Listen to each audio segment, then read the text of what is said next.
Good afternoon, everyone. My name is James Bio. I'm the director of the LSU School of Music. And looking at these faces, I probably didn't need to say that. This event today needs no introduction by a director of the School of Music. It stands on its own 2 feet perfectly fine. What I'd like to try to accomplish in just a brief statement here is to draw your attention to a couple of things. First, that I'm very impressed with the magnitude of the potential value in what you're witnessing today, which is a part of an opera workshop process. The potential value, benefit, meaning to many people, which I think will become apparent as we go through the afternoon. The other thing is, I just want to say, I express my gratitude for being in a place on a college campus of a major university in the home of a major school of music where we have the resources, particularly in our people, to pull something like this off. Whoever I'm thanking, I thank for that. So typically, this space is a recital hall, right? So we give recitals in here. We give about 250 recitals a year. Student recitals, faculty recitals, guest artist recitals. And all of them, without exception, is an end product. Every one is a culminating event. We don't open the doors until it's time for the culminating event. And then we present finished products and things that we feel are polished, to the public. What remains hidden from view in all of that is the extensive process that goes on prior to and leading to the final product. We're talking about a process that involves a great deal of practice and rehearsal and skill development, the creative act, oftentimes struggle, problem solving, decision making, more struggle, more problem solving, more decision making, muddling through as we try to create something. And then we discover, we're reminded again that the muddling is part of the process too. That tends to be hidden from view. We don't open doors for that. That's a closed door thing. Today, it turns this on its head, where what you're part of is not a culminating event, but this is a process. This is a creative process. This is a creative artist's process. It's fascinating how it's working. Workshopping in opera is a practice that, particularly in Mara Gibson's hand, exposes the process and shines a light on it.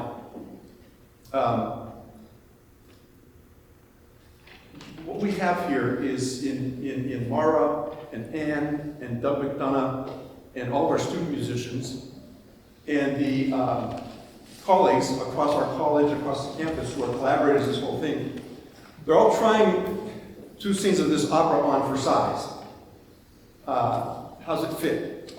How's it look? Does it work? And it's raising questions, I think, in many people's minds. I think in 2 ways. First of all, we're going to realize the opera today. We haven't had a lot of rehearsal. We're going from start to finish. And that just by the very fact that human beings are performing this music, it's now outside the heads of composer and librettist. It's outside the fingertips, away from the fingertips of composer and librettist. It creates a completely different perspective or set of contexts from which we learn and we grow and we develop. The other part about this is Mara's been masterful at collecting people of varied experiences and varied expertise to come here and be a part of the panel discussion. I know discussions have already been going on, and that just exposes all kinds of things. Again, perspectives, various entry points from which to look at this opera. It's kind of like we have a piece of clay, and it's molded in a certain way, and now we can play with it, experiment with it, as long as people are open to that, which is sometimes a struggle. So it's a beautiful model for creative process done collaboratively across this campus with our students and our faculty. So I just appreciate the fact that we can do that here. So you're ready for a prologue, you're ready for 2 scenes, an intermission, a panel discussion. I hope you enjoy the afternoon in a very different way in our space here as you become part of this creative process. Thanks for being here.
child.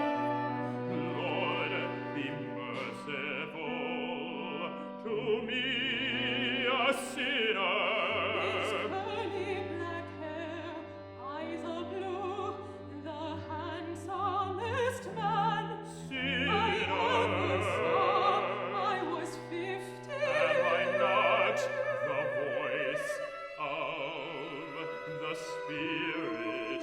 I lay my gifts at your feet. Take me, use me to preach, to save the lost. Give me a sign. No music at the wedding, he said. I pretended not to care. Left my fiddle at Ma and Pa's house. Those eyes of blue, the handsomest man, he wrestled with angels. I needed a wife. I wanted you with my A heart. wife. Oh Lord, My heart. am I not thy child? Am I not thy child? Lord, be merciful. A sinner, give me a sign. James 4 verse 3.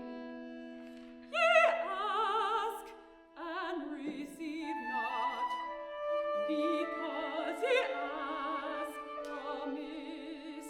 My grandpa needed to be Sanctified, no needed to be glorified. His need, the most powerful tie.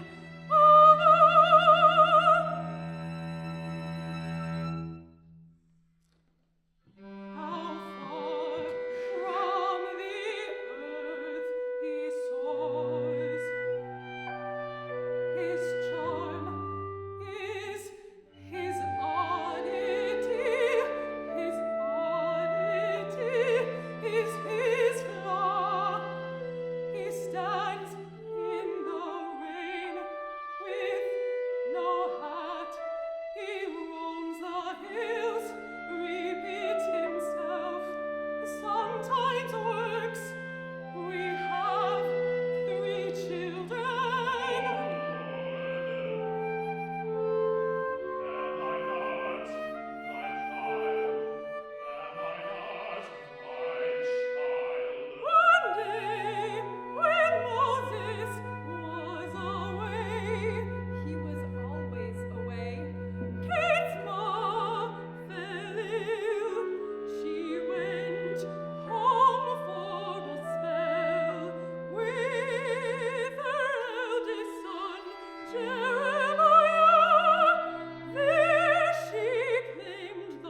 Mother, I hear him on the path.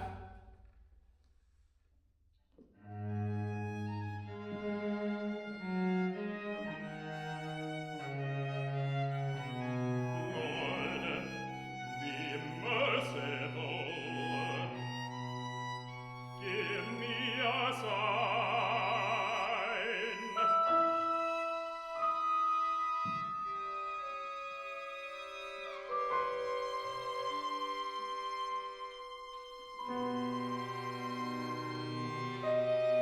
Moses heard them, the hell began.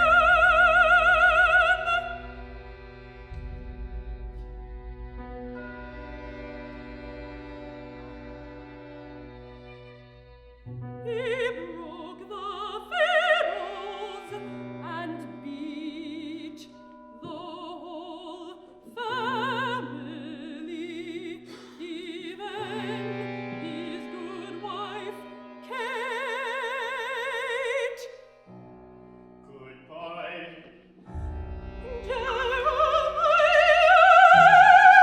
Moses went to the mountain searching for Jeremiah. Lord, be merciful to me, a sinner.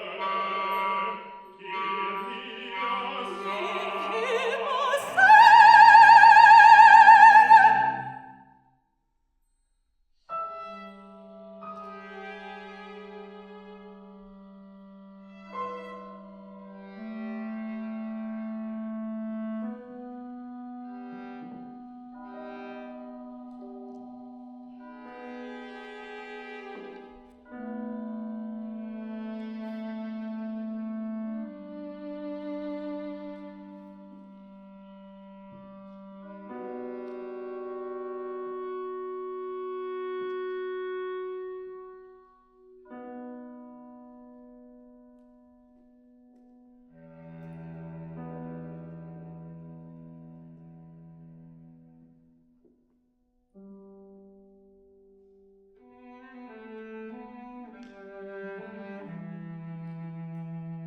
My grandpa found Jeremiah Dead. Grandpa died too. Grandma Kate went out of her head. A black and a bay and a doppel and a gray.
40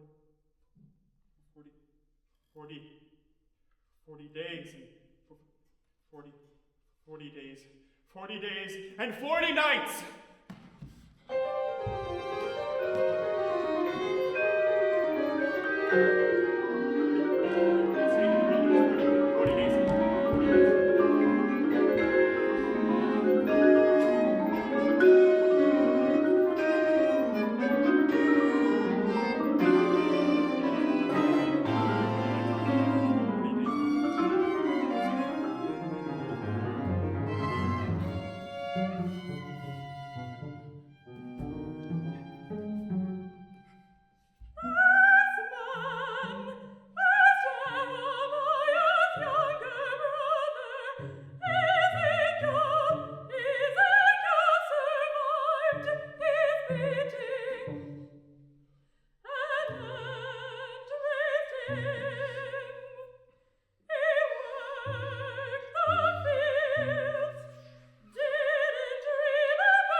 Must Jesus bear the cross alone? And all the world go free? No. There's cross for everyone, and there's cross for me!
Well, hello. I'm Jeff Perry. I teach music theory here. The music critic Real Marcus speaks of an invisible republic that hides behind a facade that we call America. It's a republic of people whose roots are in marginalized areas like the Mississippi Delta, the Bayou, the Reservation, the urban ghetto, the barrio, and the Southern Appalachians. The folklore, religious practices, and above all the music of these invisible populations create a kind of an American id, dealing in dualities of good and evil, heaven and hell, the sacred and the worldly, that express themselves in the fiction of novelist Lee Smith. Mara Gibson and Anne McCutchan have channeled that invisible republic of stark dualities into the opera of The Devil's Dream, an excerpt from which we just heard. I'd like to thank, by the way, our student and faculty performers and conductors, did an amazing job. In this panel discussion, we'll focus on Gibson and McCutchan's adaptation of Smith's novel, exploring the intersectionality of the topics that the opera draws on. We'll also investigate larger issues of collaboration, since opera is inevitably a collaborative art form. You have the biographies of our panelists in your program, so in the interest of saving time, I won't read them. Although I would like to mention that one of our guests, Anne McCutchan, librettist, most recent book is The Life She Wished to Live, a biography of Marjorie Kinnan Rawlings, who was author of The Yearling. And you get a plug. You should get a plug. Right? That's what I think. You come all this way. You should get a plug. Anyway, so I thought I'd start with composer Mara Gibson. Dr. Gibson, writing an opera is a lengthy, demanding, complex process, as you may have noticed. Far more involved than, say, merely writing a symphony would be. What in the subject matter of The Devil's Dream attracted you and compelled you to take on this project? Really the region and the novel itself. I had never written an opera, and that's a good enough reason for me to start one, because I wanted to try it out. But growing up in Virginia, I have a love of the mountains and the region, and so it was really very much a testament to me trying to bring that region to life. Lee Smith was a huge inspiration for me when I was growing up. Her novels were really, I have to say, sort of dictated my love of literature from there on out. So I just fell in love with her prose and thought it was a wonderful way to frame an opera. And then, of course, there's devils and music and dreaming. And so all of that really informed it. I was so lucky to meet Anne when I did, and then we took it from there, so. Great, thanks. And librettist Anne McCutchan, what was the process of collaboration on this project like for you? Complicated at first.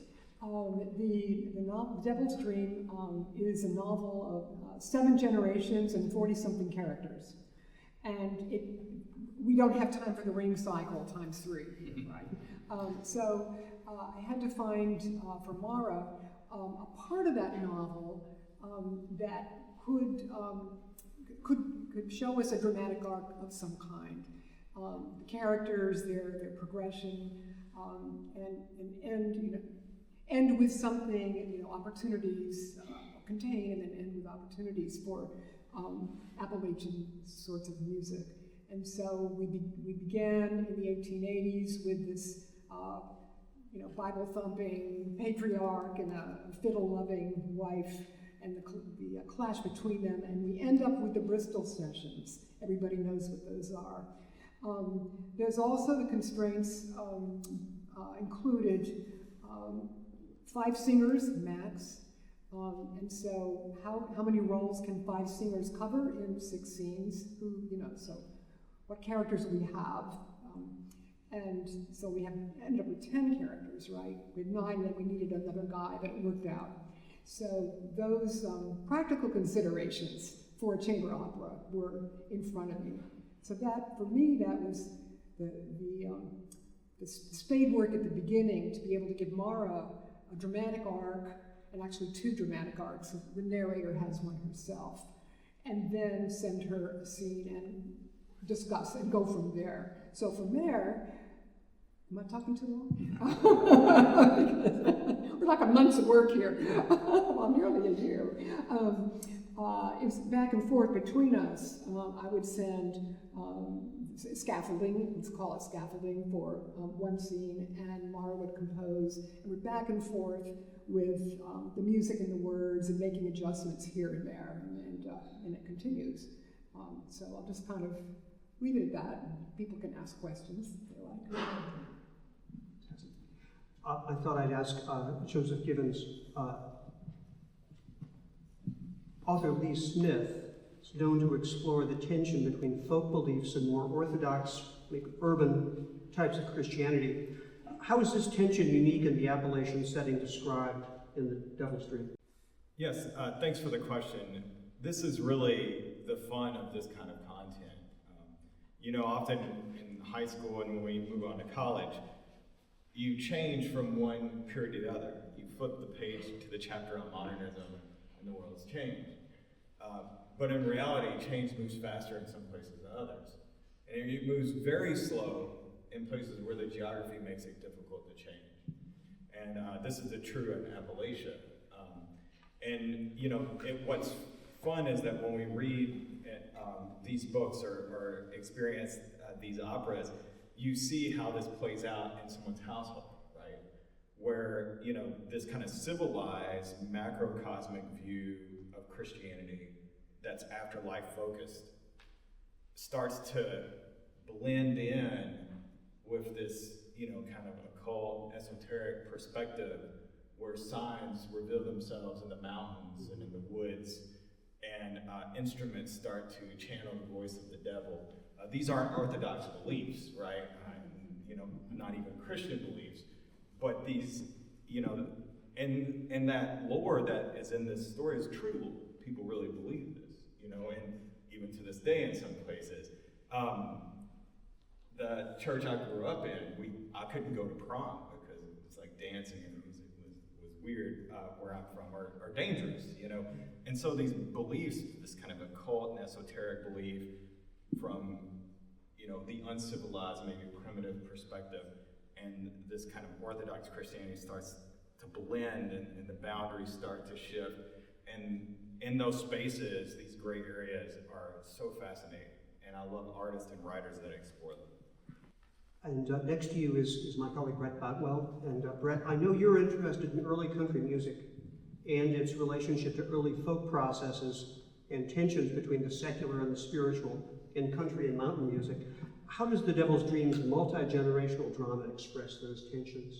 Music is, of course, multi-generational. All of it is, and its history is right before us if we start peeling back the layers in it. And so any kind of narrative, whether it's an opera or in another form of fiction that explores multi-generational history, in some ways is perfectly suited to explore music history as well.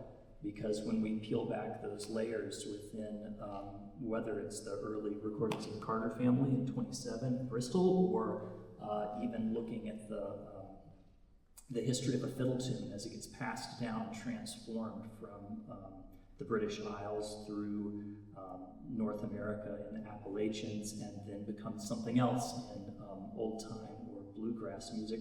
You know, we're listening to and we're seeing those kinds of histories. So any story that places the fiddle at its center and explores the ways in which music has often been this driving force in people's lives in a region like the Appalachians, and also a source of great tension, it just holds so much promise, I think.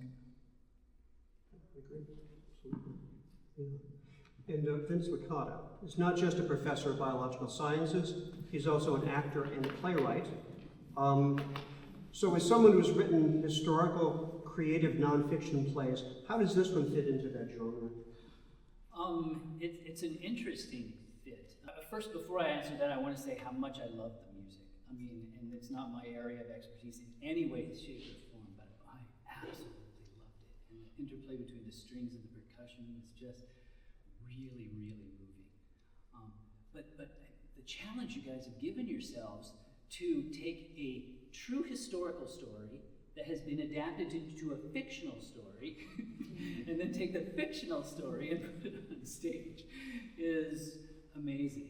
And I think that keeping the 3.5 generations that you put on stage out of the 7 is pretty impressive already. I got a little confused by the time Tampa and the others came on at the end, but I know you're still working on it. But I did have some ideas that I would love to discuss with you for how to clarify who's on stage at any one time, because it is a little tough to take care of.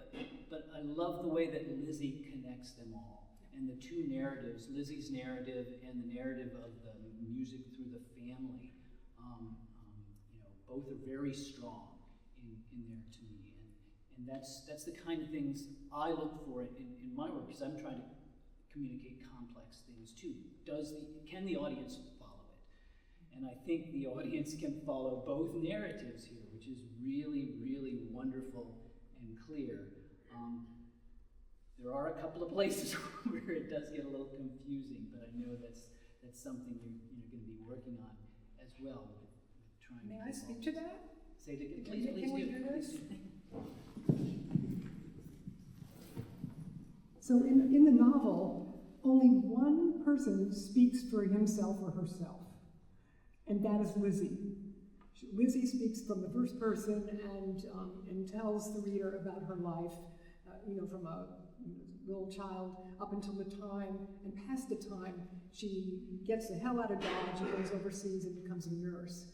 And everybody else in the novel, this has like 50 million chapters, each person is speaking about somebody else. So we learn about the other characters, not from themselves, but from someone else. It's kind of a strange thing. So my idea to, make two arcs, one arc was, the succession of the generations that change, and the other, having Lizzie be the narrator later in life, looking back at them all, and having her own kind of come to Jesus with her family background as she's telling that story. So a lot of what's in the opera, Lizzie's part, was developed by us. Her character develops in a way that does not in the novel. And it's for dramatic reasons, and it just makes it more cohesive, I think. Maybe we could move on to Professor McDonough, who served as a producer and director for many, many, many new opera productions and many more traditional works as well. So I was wondering, Doug, if you could place The Devil's Dream in the context of contemporary opera as a medium, given your experience. Yeah, thanks, Jeff. First of all, addressing the question that came up, I think as a stage director, I hope I'm right about this, I think with a more complete production and also the complete work where we understand who the 5 singers represent, there'd be greater clarity. You can clarify with a more specific production, that's a full production as to who's who and why they're coming in, et cetera, et cetera, et cetera. But let me just say that these singers, sorry, I'm getting off subject, Jeff, but they did an extraordinary job. We had about 45 minutes to stage this, and they just took to it like pros. They really did. They were amazing. I don't know how many are aware of this, but this is a huge, right now, the 2000s, a huge renaissance in American opera. It's just extraordinary. I mean, work's getting done. Even the Met has finally come around to producing things like Dead Man Walking. And it's not just that the music is terrific, whether it's Jake Heggie or David T. Little or Jennifer Higdon, Mara Gibson, et cetera, et cetera. These works not only are things that people want to hear, but they're about subjects that people really care about. And whether they're quintessentially American subjects, it's still something like Jake Hagee's Pulitzer Prize-winning Silent Night just resonates with people. It's opera with an importance beyond the music that certainly does exist in the 1700s, but we don't recognize it as much. It's not as personal. And I think with Devil's Dream, one of the things I love, born in Knoxville, I've spent a third of my life, I think, near the mountains and went to school in North Carolina. So they didn't know this, but they played right into my home territory with this piece. The thing I love about it, the idea and the piece itself is that, first of all, there are a couple of operas, of course, well-known ones, which do deal with this geographic area. Obviously, Carlisle Floyd's Susanna, which deals so much with religion and prejudice, and still, sadly, resonates today as much as it did when it was written. But also Jennifer Higdon's Cold Mountain, which of course is a very different kind of story, but in that area. But they don't deal directly with the musical heritage of the area. And the musical heritage butting heads sometimes and combining sometimes with religion in those areas. And I think that's one of the things where you guys take this a step further in that regard, and I think it's wonderful. Can't wait to hear the complete piece because I think it could fit. It's a quintessentially American opera. It's a quintessentially American subject, and I think we love that. There's no substitute for it. I think it can jump right into that new tradition that we have in the country. And And of course, the music of the Appalachian culture that flows through The Devil's Dream is intimately connected to dance. We have an exceptional treat. Claudia Rivero has a video, I think, that's going to demonstrate Appalachian dance. Yeah, it's important to say that it's a mix of cultures there. There are Indian dance, there are Scottish dance, there's Irish dance, all combined together. And also dance on this point always walk along with music.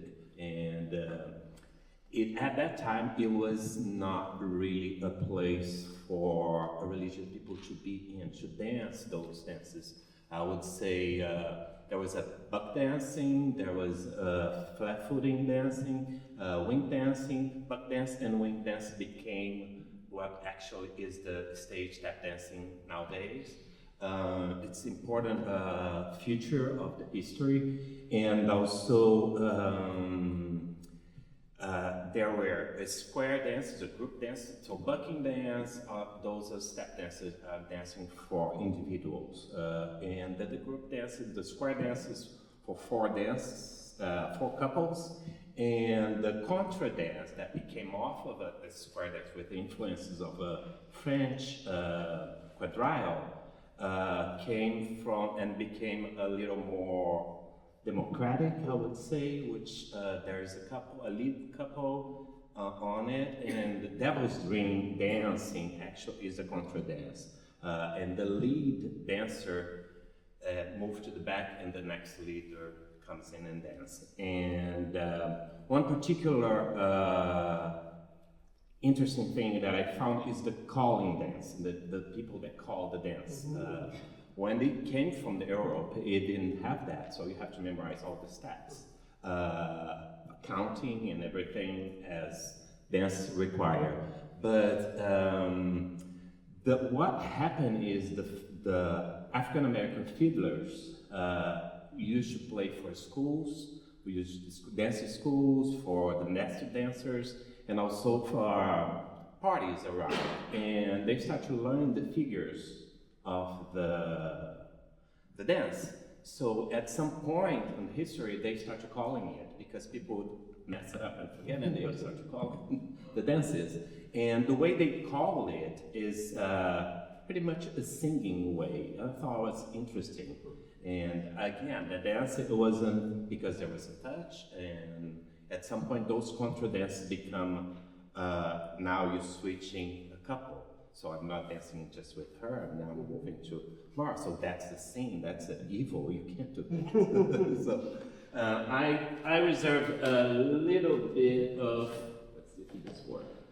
This is a traditional one, I believe this is a square dance, traditional square dance. Should we get the lights down a little bit? Yeah. Is it in there? No.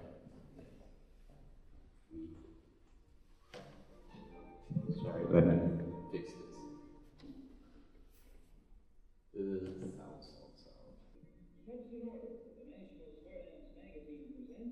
It's All the way up to the computer. yeah, you can't go up.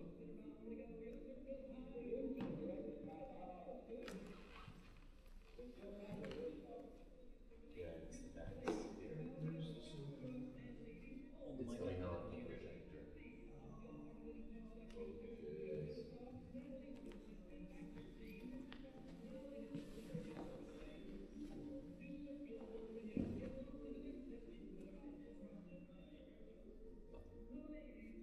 I can move it through my speed. That's fast. The kind that is proving so popular today in cities all over the country.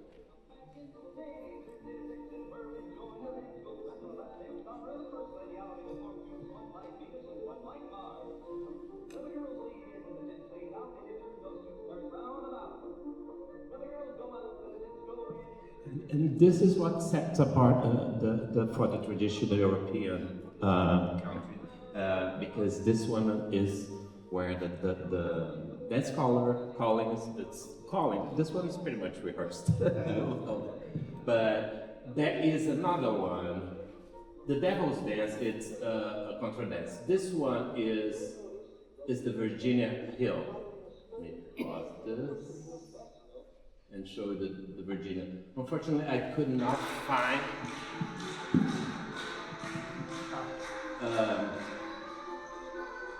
this is the one that is a contradance where they switch couples. 8 times through Virginia Rio. And don't forget to give your partner a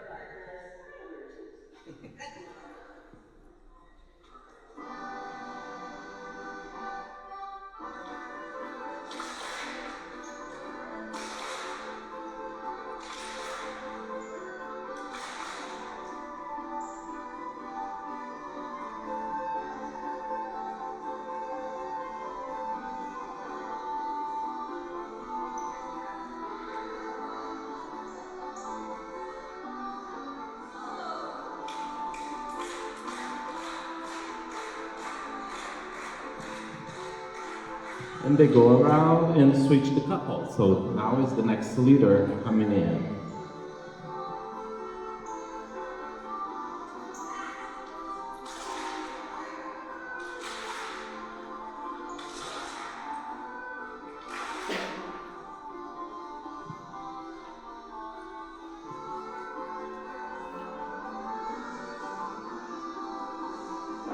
I'm not going to take too much on this time because it's all about the opera now.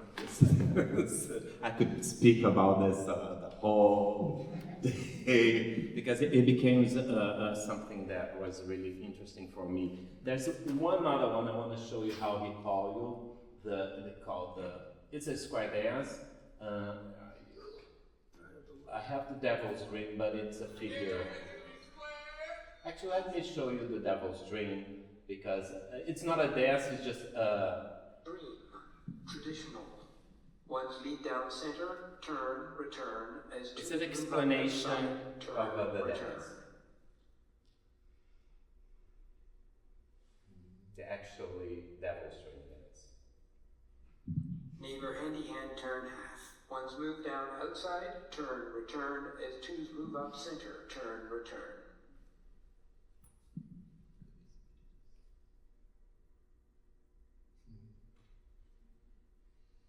This, the green ones are the leads. Ladies chain, over and back. See you switching couple, that's not really acceptable at that time.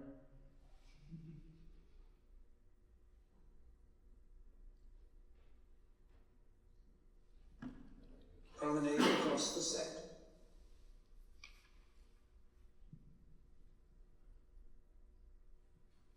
Right and left through.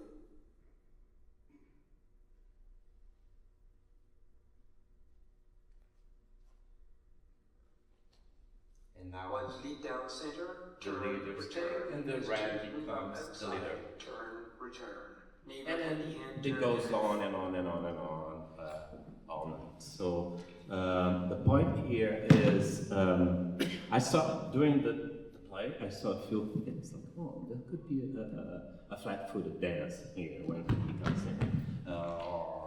There is at the end of the first section, there is a little bit of they walking around. Oh, that could be a square dance. So I can see dance everywhere. So I think it's important. One idea that I got from the scholars are maybe the singers could be the callers for the. I don't know. It's just a suggestion. Yeah, Mara or Anne, do you have a response to any of that? Or did you give any thought to the dance aspect when you were visualizing the action on stage? Not really. No. I mean, the period, the subject, the characters, the situations they're in, and the music that Mara is writing, some of the, in later scenes especially, when some of the characters are actually making music with instruments. If there's some extra characters who are not making music, there might be opportunities. Or even some extras brought in who don't sing but are part of the scene. I can see that, can't you? I think it's important to say also you don't need to be a dancer to dance those dances. So anybody can dance. It's accessible. The column is what makes it accessible to everybody. And I think the singers and the acting and the chorus, anybody could one thing I will say is that the idea behind this with the 6 scenes was for the instrumentalists to sort of take over the popular music, to take over the stage from the singers.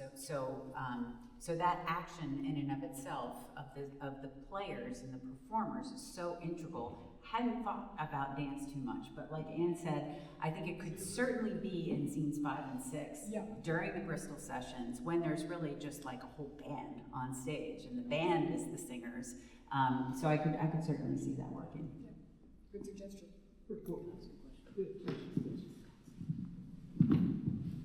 So you've got I've had the advantage of reading the whole libretto. You've got a couple places in there where you have very traditional tunes, the Circle Unbroken and Amazing Grace, which are very different than the rest of the score. How are you thinking of blending them and integrating them? That's a great question, and it's actually something I struggled with a lot when I was putting just even these first 2 scenes together, is keeping true to the songs and recognizability of the songs and the tunes themselves while maintaining my own voice. So I was really nervous about it. I felt like I was cheating at first, by having some of these tunes involved. But I just sort of, I played with them. I did a lot of improvising, and that was one of the beauties of this residency and being on sabbatical that I rediscovered, is just sitting at the piano and letting myself write songs, God forbid. I've been in my head for so long, I think, in the way that I've composed in my process. So I think a lot of it came from that improvisational process, and so taking the tunes, having that backbone, having that, sort of that structural motive, and then playing with it, playing around with it. We have all these wonderful examples through music history, or even most recently, like Frederick Rzewski's The People United Will Never Be Defeated. My students all know what I'm talking about. That piece is a masterpiece of variation, right? And so just taking some of those components out of that process and doing that myself with some of these tunes. I wouldn't say I stole them from Rzewski, but I mean, something along those lines, taking variation and playing with it. Joseph Gibbons, do you have any? Can you contextualize a little bit for us? You mentioned a little bit you couldn't go to your prom. Can you say more about the role of dance in the fundamentalist religion of the mountain? And it really gets back to that point of, when you think about the Orthodox Christianity, the Word of God or the divine is revealed through the Word, Bible, right? But in this story, revelations happen in nature, through a fiddle, through music, and there's a tension between that, and in fact we see almost kind of the mental anguish of that tension, beliefs that aren't centered, one set of beliefs conflicting with another set of beliefs, and this is, this also reminds me of, okay, this is a modern life conflicting with, not a modern life, civilized life conflicting with uncivilized, urban life conflicting with rural life, right? All these things start to manifest, the same things that cause this conflict and tension in the religious aspect cause conflict and tension in cultural aspects. And, education and all these things. And, when we talk about contemporary life today, we can relate to this a lot. A lot of, the separation in our culture is oftentimes drawn along these rural-urban divides. And one reason why I think this music and this experience and these stories still resonate is the story keeps going on. One thing I was really taken aback at the early part of this was, the idea of leaving this place. To be able to have this story that can be told on a stage, this exceptional story. In a lot of ways, a lot of these country musicians, they have this story of this journey away from the primitive life. It's an interesting, and this is oftentimes like a trope in country music, or, because there's tension there as well. It's like the tension of going beyond that poverty and anguish and backwoods life, but also leaving that identity that you have, And so all these things work themselves out in ways that add drama and intrigue, and we can all, I think, relate to some of those components. Exile. Yeah. There's a theme. Absolutely. I mean, there's something that occurs to me. I won't take up too much more time. But there's a you probably all know the anthology of American folk music, the Harry Smith anthology. One of the earliest tracks on there is called Fiddle Flower Garden, and it's this great old tune. Trace it back to a child ballad from the other side of the Atlantic called Sir Hugh of Lincoln, and trace back the newspaper story, basically, the rip from the headlines type thing, as so many of those folk songs were originally. You realize that this has its origin in the original blood libel, the original QAnon, basically. That you're listening to this, sort of dark little song about a boy tossing his ball into the evil lady's, garden. But then you trace it back and you realize that this actually has encoded in it so many of the themes, negative themes, of Western civilization. And, I could really hear in the dissonance of Mara's score, that's not just dissonance because we're 21st century composers and we compose dissonant music. The dissonance is cognitive and stylistic. And I thought that was really amazing also. And it gets at some of that smarmy, the underbelly as well.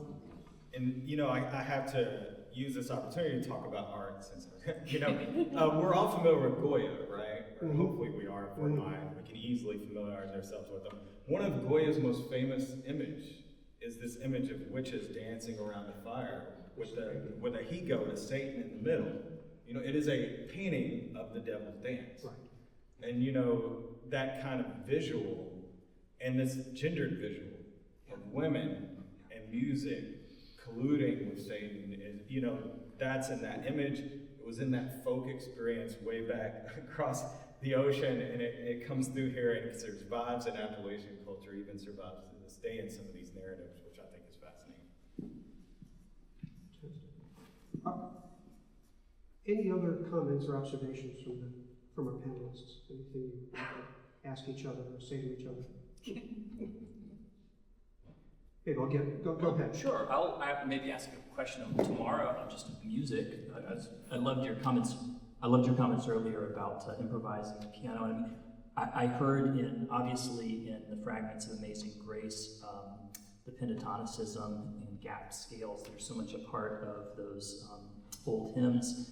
And then I heard in some of your own composed music some subtle allusions to what I thought was pentatonicism and kind of fleeting figures that sounded as if they predicted the arrival of that hymn. And am I right in hearing that? Is that part of what you're aspiring for? Yeah, absolutely. I mean, there is very much of or at least my intention was for the music to build in that drama in that way. I don't know that I was cognizant of what I was doing as much as the big picture. I mean, so much of composing is going from the micro to the macro and making those shifts really, really quickly. So as to see what the context is, the larger context, and then zooming in on what the motive is. And so a lot of what I do in my own mapping process and my own composition is that back and forth. So I would say it's less, and I know, as a musicologist or theorist, we want to analyze things, but I don't compose in that way. And I definitely in this piece didn't compose that way.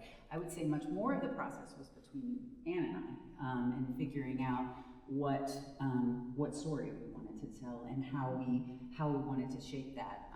We did decide on the tunes together. That was very much a part of the libretto. So I don't know if you have any thoughts on that. Yeah, talk about the tunes.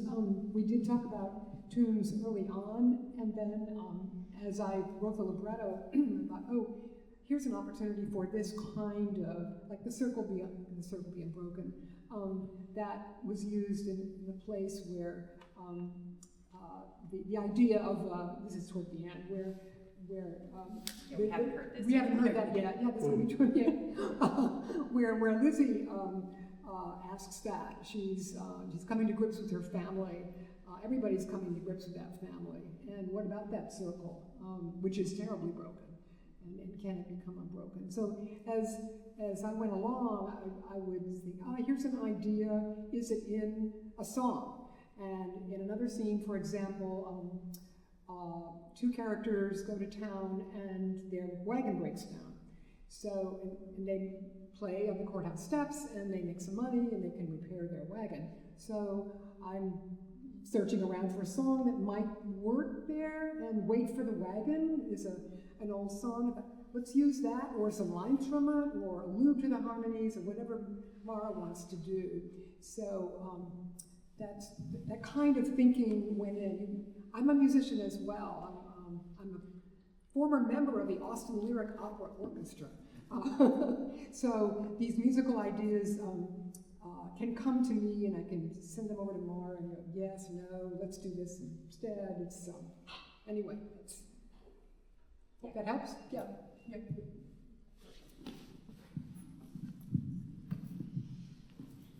Thanks. Structurally, one of the things that was surprising to me at first, and I think in a full production, would be a really interesting challenge. Mara, you talked about times when you want the orchestra to take over the story from the vocal lines, and I have not encountered interludes of that dominance and that length, well, I don't know, since Wagner, I don't know. But so many new operas are written almost in real time, so to speak, where there's an occasional aria that stretches time, but so much is just even from the first part of the 20th century. So for a director in a full production, here it was not difficult, just told everybody to be still, to let the music speak. And freezes of that kind could actually work, but it'd be really interesting to work with you on the full piece and find out stylistically how those interludes are handled throughout and how they speak the way you want them to speak. That'd be an interesting new kind of challenge. Yeah, I was noticing that since opera was invented, there's been a tension between the lyrical aria and the narrative recit, and I just thought it was wonderful how there were these moments that just time just stops in your scenes, and just how I'm just enjoying that so much. But then seamlessly you need those. I mean, the characters need those, which is why I think they work. And then you go back into the narrative time of the rest of the story. We should mention that you wrote your own song. Yeah. There are a couple of tunes that I wrote myself. Yeah, right. So it's not all from traditional. The references are not all traditional songs. Right. Actually, the Honeysuckle Vine tune was like I hadn't written a song at the piano in probably 15 years, and I was like, here I am in France, and I'm writing folk songs at the piano. What's going on? But that was not something that was in the libretto. Actually, that was something we extracted from the novel and then put into the libretto as an addition.